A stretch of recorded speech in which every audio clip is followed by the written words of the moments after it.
morning, good afternoon, good evening. One of the most disappointing things about Zimbabwe is that we are stuck. And it's not that people don't know it, they know it. And yet they keep repeating the same mistake. Zimbabwe is a failed state because we have failed to hold free, fair, and credible elections. ZANU PF has been rigging elections. What is annoying is the opposition leaders know that. And they also know that by insisting in participating in these flawed elections, they give ZANU PF legitimacy. Why? It just is unbelievable. Here is an interview of Nelson Chamisa's spokesperson, Promise Mkwanazi, admitting that ZEC is corrupt and that Mnangagwa is illegitimate. That is a constitutionalist, and in fact, he says that he has no interest to extend his term. His life. But that explains why you have been missing. Let's talk about calling of the elections. Yes. No. Let's talk about calling of the elections. Zimbabwe Electoral Commission has been calling for numerous by-elections. You have not been participating because you are afraid that participating you'll be walloped. Zimbabwe Election Commission is unfit to call for any election, and that is even underwritten by SADC. It is a body of criminal elements led by that lady. They have no credibility whatsoever to conduct an election in this country. What have they done about the SADC recommendations for free and fair elections in Zimbabwe? Nothing. What have they done to clarify all the accusations against them from the 2023 elections? Nothing. What have they done to announce the official figures of the presidential election of 2023? What have you done to make them do that? Because they are a constitutional body. They are not supposed to be made to do it. They're supposed to do it. And when they fail to do it, they become unfit to remain there. And you're sitting there. And now they are not in a position, they don't have the authority now. They've squandered their own legitimacy and authority to call for any election in this country. As long as they are in the composition that they are, they cannot call for election in this country. And people think that it is an election. And that explains why Mr. Mnangagwa is not willing to go to election in 2023. If an election was a it would be go over, and he would be wanted an early election. But he knows that he cannot win an election. He's never won an election in this country. And he has continued to rule this country illegitimately since 2017. In 2017, he came to power without elections. In 2018, he came to power through a flawed and rigged elections. Same applies to 2023. And now he wants to cancel elections altogether because he knows that he cannot win an election in this country.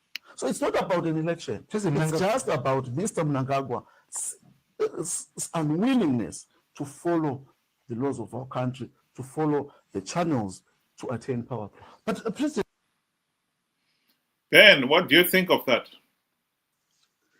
Good day to you and good day to our viewers. Thank you for joining us. I mean, look, Robert, day in, day out, we have been coming and saying the same very thing. Zimbabwean elections are flawed. They are illegal. The best thing is to stop participating. And we keep telling people, the CCC knew that participating would grant ZANU PF Mnangagwa legitimacy. They knew this. And what other best reason can they participate knowing this, except the money that is involved at the end of the day? Greed has always been their downfall, and they will keep participating. Look, whatever he's saying right now, those are facts, because the SADC report stands. The elections were flawed. the composition of ZEC itself. We showed you the composition of ZEC itself. Those are the children of ZANU PF. Those are facts that he's talking about. But on the other hand, he's saying he's still willing to go for the 2028 election, knowing fully well what it stands or it entails. This just goes to validate what we have been trying to tell our fellow Zimbabweans. Triple C or our opposition are in it for the money, nothing else.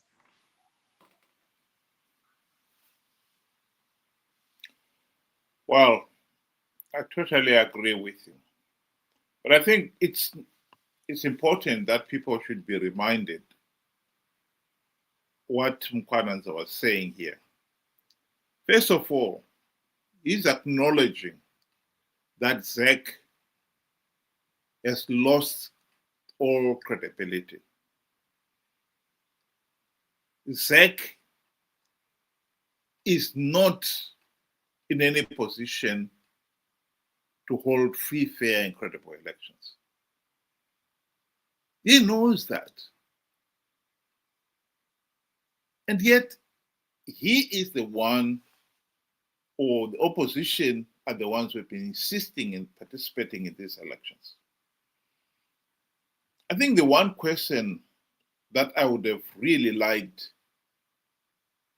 the journalists to ask Mkwanazi here is that if you knew that ZEC is not qualified to hold free, fair, and credible elections, why then did Chamisa say he had plugged all the vote rigging loopholes to stop ZANU PF rigging the elections? It doesn't make any sense. You are the one who keeps insisting that no, ZEC has lost credibility because it has failed to implement any of the recommendations from the European Union and all the other election observers who have been observing our elections. And yet, you have never pushed for ZEC to implement those reforms, and worse still, you have gone on to participate in those flawed elections, knowing fully well that no meaningful reforms have been implemented. That is what the people of Zimbabwe themselves have got to ask themselves. Why is the opposition the one that is on the one hand condemning the electoral process, and on the other hand are the ones who are insisting in participating and giving the process legitimacy? That is a question that must be asked.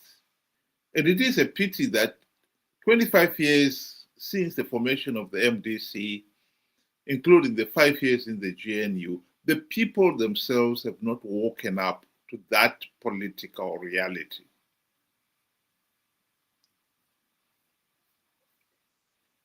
You know, if I can draw attention to, you know, we used to have the OK Grand Challenge. And I'm sure many Zimbabweans used to participate or look forward to collecting, you know, the requirements for you to participate at the end of the day. And one of the rules, and that was a very lengthy rule, would state that no family member or any relative of somebody that is working or has something to do with OK Zimbabwe can participate. This was done so that we could have some form of, you know, neutral ground and fairness, right? That was just a competition where, you know, we could win whatever small little things. Then we are now talking about the biggest event, you know, that happens in Zimbabwe, the most important event that happens in Zimbabwe, choosing leadership that will, you know, will carry Zimbabwe into the future, you know, or for the next 5 years. You would be expecting that rule to be standing, you know, to say we are looking for neutral ground. We are looking, for people that have nothing to do, with ZANU PF, with political parties, to be the composition of ZEC. But that is not the case. We know, and he, Mkwanazi, he knew the composition of ZEC, that it was ZANU PF children. They never contested that. And that never stopped them from questioning the fairness. That never stopped them from ultimately participating in the 2023 elections. So, in your mind, one would start thinking, with all the facts that you knew, you still participated in an illegal process, because it was illegal. Why? And the answer is still simple. The monies that are involved for the MPs, automatically, the moment you win, you're getting a $70,000 car. Now it's even more lucrative because there are now 2 cars. You're going to get free accommodation, traveling allowances, and many other perks, lands, and so forth. That is too irresistible for them. Then again, you start asking the people, what are you then getting? Because these guys are getting themselves bribed. What about you? Sapatina? We are in trouble. I'd like to give Margaret Dongo a say in this issue. Why did CCC leaders participate in the 2023 elections? And more specifically, why they went on to take their seats even after SADC and the AU had given a damning report of that election process. This is what Margaret Dongo, herself a former ZANU PF MP, and then she was an independent, had to say on the subject. It's not a business. This is what I want to remind most of our MPs and other people. Do you think they look at it as a business? Yes, they look at it as a business. Because they look at it as a business, seriously. Because the moment they go, business and employment creation, because if they go to parliament, you are employed. You get a car, you get a stable salary, and you are paid until your term is over. Already you are employed. If you are out of employment. If you serve 2 terms, you get a pension? You get a pension.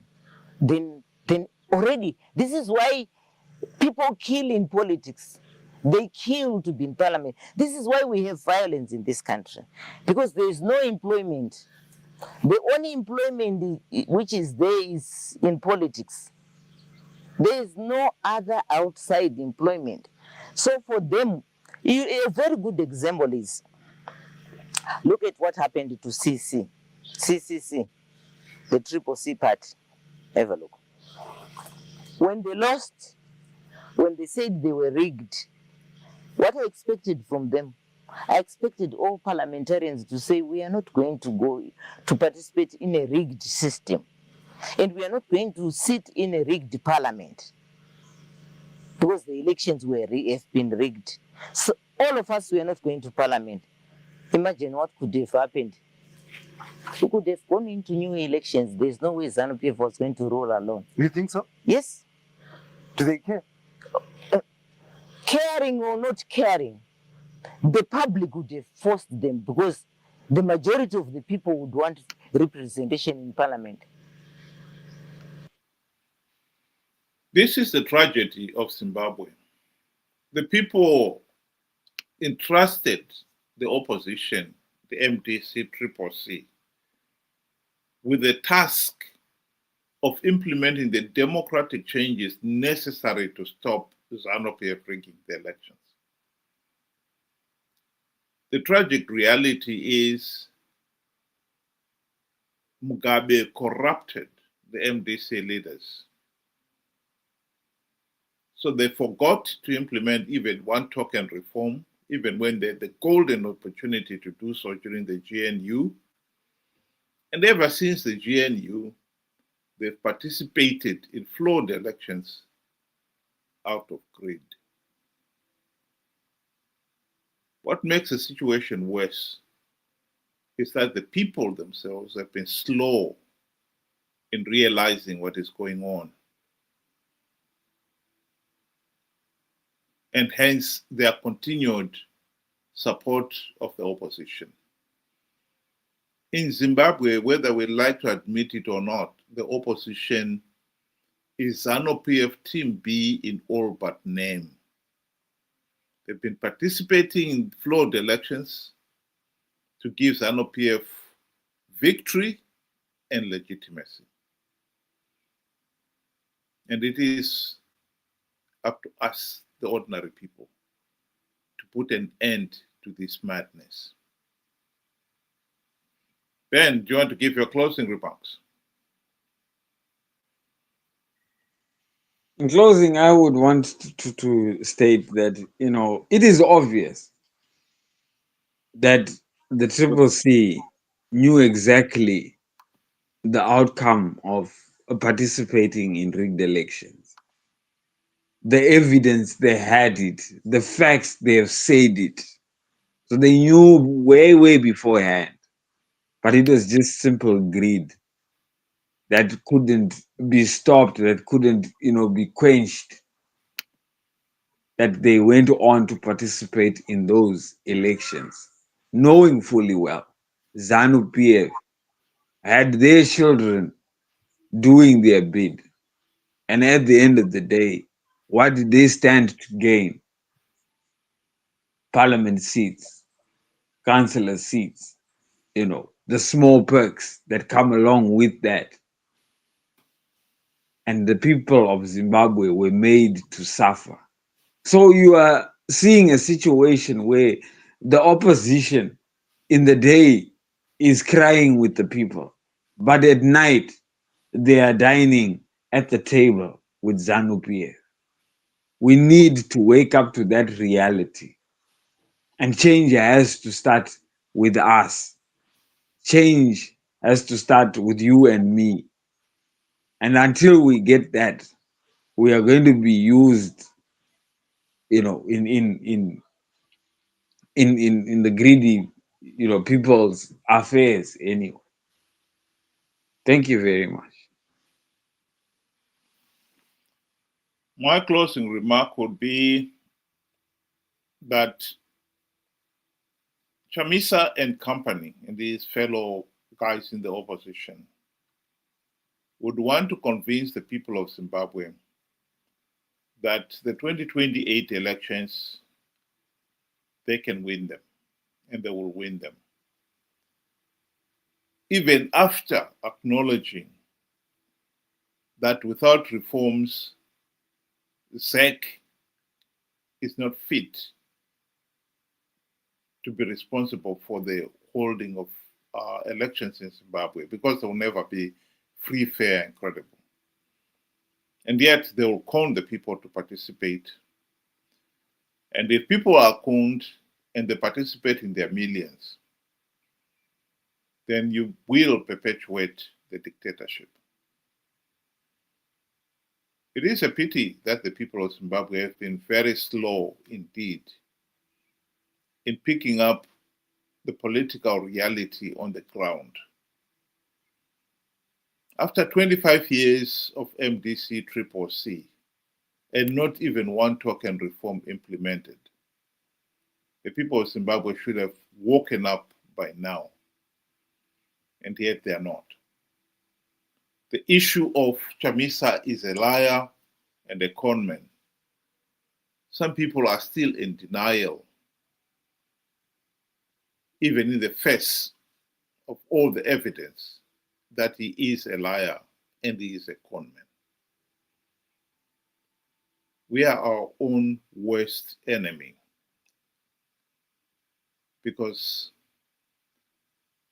we have failed to take our situation seriously and ask the relevant questions of our leaders. Democracy demands that the electorate should be informed, educated, knowledgeable, objective, and diligent. Millions of Zimbabweans out there, we are not. And no doubt, no wonder, we have a completely dysfunctional political system. And we will continue to pay the price as long as we do nothing to correct it. It's not rocket science, it's common sense. Think about it. Thank you very much. Tomorrow, Saturday, 7 o'clock, we'll have a discussion in which we invite Zimbabweans out there or non-Zimbabweans, whoever, who are able to join us and have your say. The link for that discussion is shown at the bottom of your screen there. If you copy it and paste it, you'll be able to join us. The link is the same. We've used the same link week after week. So if you miss this coming Saturday, in future, it is the same link. And I hope at one point we'll be able to join us and we can share ideas, particularly if you're a Zimbabwean. Ideas on how to end the nightmare that the country is in. This is a man-made problem. And ordinary mortals like you and me can take the country out of this nightmare. We owe it to ourselves, to our children, and to posterity. Thank you very much. Have a good evening.